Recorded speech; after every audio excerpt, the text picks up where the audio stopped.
रोज तारों को नुमाइश में खलल पड़ता है। चांद पागल है, अंधेरे में निकल पड़ता है। एक दीवाना मुसाफिर है मेरी आंखों में, वक्त बेवक्त ठहर जाता है, चल पड़ता है। अपनी ताबीर के चक्कर में मेरा जागता ख्वाब रोज सूरज की तरह घर से निकल पड़ता है।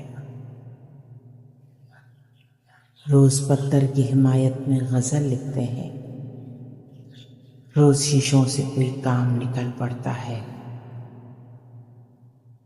उसकी याद आई है, सांसों जरा आहिस्ता चलो।